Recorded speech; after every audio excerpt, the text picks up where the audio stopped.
বিশ্ববিদ্যালয়ের শিক্ষক, চিকিৎসক, প্রকৌশলী, গবেষক, কবি, সাহিত্যিক, সাংবাদিক অনেককেই তারা তুলে নিয়ে গিয়ে হত্যা করে এবং এই নিয়ে আমরা আমাদের সর্বশ্রেষ্ঠ সন্তানদেরকে হারাই। এটা একটা পরিকল্পিত হত্যাকাণ্ড ছিল। বাংলাদেশকে সম্পূর্ণভাবে মেধাহীন করে দেওয়ার জন্য এই হত্যাকাণ্ড তারা ঘটেছিল।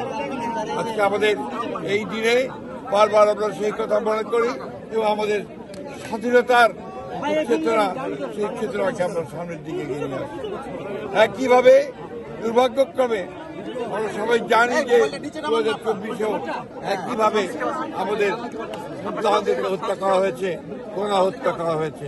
আমরা সেই জন্যে আজকে বাংলাদেশ যখন একটা নতুন অধ্যায়ের দিকে, একটা নতুন সূর্য দেখছে, স্বপ্ন দেখছে বাংলাদেশের মানুষ, একটা নির্বাচনের মাধ্যমে একটা গণতান্ত্রিক বাংলাদেশ নির্মাণ করবে, সেই সময় আবার নতুন করে বাংলাদেশের শত্রুরা এই হত্যাকাণ্ডে মেতে উঠেছে। গত পরশু যে হত্যাকাণ্ড হয়েছে আমরা তো তীব্র নিন্দা জানিয়েছি এবং আমরা আশঙ্কা করছি যে এইরকম আরও ঘটনা ঘটতে পারে।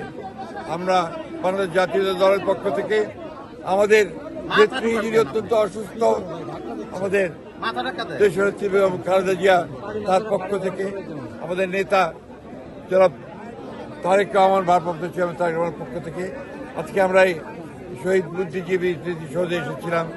আমরা এখানে শ্রদ্ধা জানিয়েছি এবং এই শপথ গ্রহণ করেছি যে আমরা যে কোনো মূল্যে বাংলাদেশের স্বাধীনতাকে রক্ষা করব, সার্বভৌমত্বকে রক্ষা করব এবং গণতান্ত্রিক অগ্রযাত্রাকে সামনের দিকে এগিয়ে নিয়ে যাব এবং অবশ্যই আমাদের জন্য দেশের স্বাধীনতার জন্য যারা প্রাণ দিয়েছেন, গণতন্ত্রের জন্য প্রাণ দিয়েছেন, তাদের সকলের প্রতি আমরা শ্রদ্ধা জানাচ্ছি।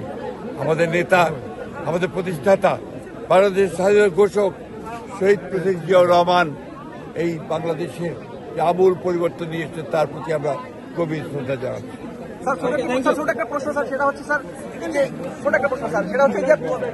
তাকে সন্দেহ আমার